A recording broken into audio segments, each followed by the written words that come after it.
Magandang araw Pilipinas, ako si Ivy Managing ng Philippine Information Agency, Iligan City at Lanao del Norte. Narito tayo ngayon sa Gymnasium ng Barangay Diquilaan para sa culminating activity ng World Immunization Week 2026 sa pangunguna ng Department of Health at City Health Office, Iligan. Sa temang bakuna at proteksyon ni baby, my responsibility, binibigyang diin ang kahalagahan ng pagpapabakuna bilang ligtas at epektibong proteksyon para sa mga sanggol laban sa seryosong sakit.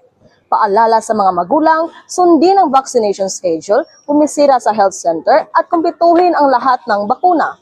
Tandaan, libre ang bakuna sa inyong lokal na health center. Protektahan si baby, protektahan ang pamilya para sa mas malusog na kinabukasan.